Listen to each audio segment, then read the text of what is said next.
In the absence of AI and robotics, we might struggle to solve some of the world's toughest problems. The goal behind building these tools is to eventually help drive new discoveries and tackle major challenges like climate change and disease. Here's a question: how can AI disrupt the job market while also losing billions of dollars at the same time? That's what we're exploring today. The truth is, while AI can make certain jobs easier, a recent study found that compared to humans, it performs worse 96.25% of the time. In simple terms, given AI 10 tasks, and it will likely do at least 9 worse than a human would. That's according to new research. It's a striking result and raises an important question: why hasn't anyone systematically compared AI performance to humans doing the exact same real-world jobs? Most previous benchmarks simulated work rather than measuring performance in real, generalized tasks. The findings suggest that the true value of consumer AI might be far lower than the hundreds of billions often discussed. This doesn't mean AI is useless. It's a reminder that AI is primarily a time-saving tool, not a full replacement for people. Perhaps the economy is overestimating its near-term capabilities. In this episode, we'll examine the study and unpack what it means.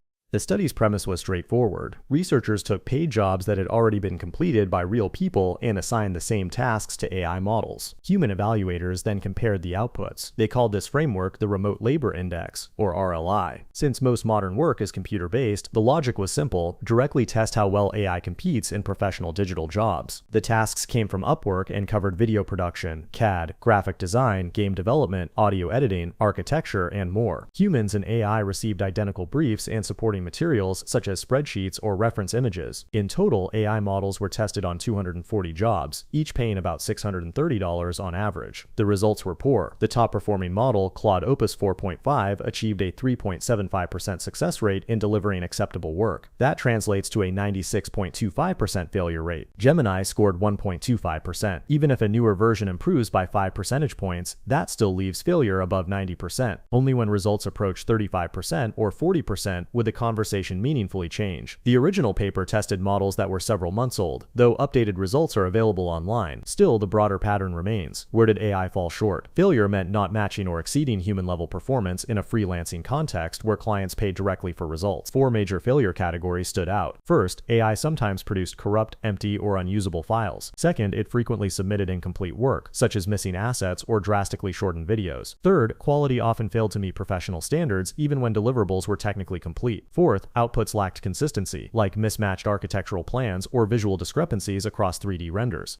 For years, we've heard that AI will replace workers across industries. According to this research, that reality is still distant. So where did AI succeed? Success meant producing work equal to or better than human output. AI performed relatively well in creative ideation, image and audio generation, writing, data retrieval, and web scraping. It handled simple advertising tasks and logo concepts competently. Report writing and straightforward code for interactive visualizations were also strengths. Video generation is improving rapidly as well. The takeaway is clear: AI is strong in narrow domains, but weak in generalized professional work. The RLI highlights something important. Current benchmarks don't reflect messy real-world performance. As the paper notes, even though AI systems have saturated many benchmarks, state-of-the-art agents perform near the bottom on RLI. The study appears methodologically solid. It suggests AI may affect roles heavy in language, media, advertising, or data retrieval, but human oversight remains essential. Surveys indicate many CEOs have yet to see meaningful financial returns from AI. In many cases, leadership mandates AI adoption without fully understanding its limits. Successful implementation requires careful planning and awareness of shortcomings, which often doesn't happen. Predictions suggest some companies that replaced workers with AI may end up rehiring them. Even in software development, heavy AI assistance has coincided with quality concerns. AI is disruptive and certain jobs will change, particularly in visual arts and routine coding. However, broad workforce replacement appears less imminent than often claimed.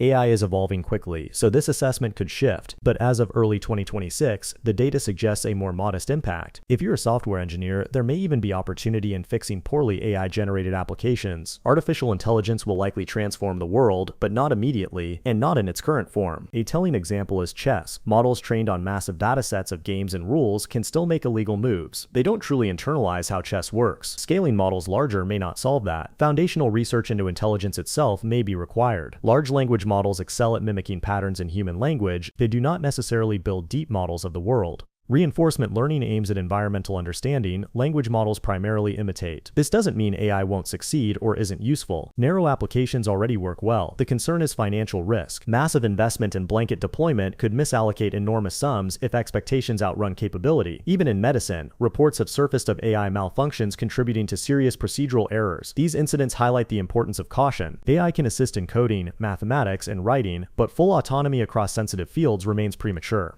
A final thought: since around 2016, AI has been fascinating to watch, but as investment surged, hype intensified. Companies have reportedly paid large sums to promote AI tools. Marketing isn't inherently wrong, but if a technology is truly transformative, it shouldn't require excessive persuasion. The disconnect is noticeable. We often equate language fluency with intelligence, which makes AI seem smarter than it is. They are powerful tools, much like computers have been for decades. But history shows repeated waves of AI optimism. Since the 1950s, researchers have predicted imminent human-level intelligence, and each generation has been mistaken. Some experts argue that current architectures may be approaching their limits, and that simply adding more data and compute won't produce true intelligence. This scaling problem could define the next phase of AI research. In summary, AI is impactful but imperfect. It will shape industries, but gradual progress is more realistic than sudden replacement. That's it for this episode. Let me know your thoughts.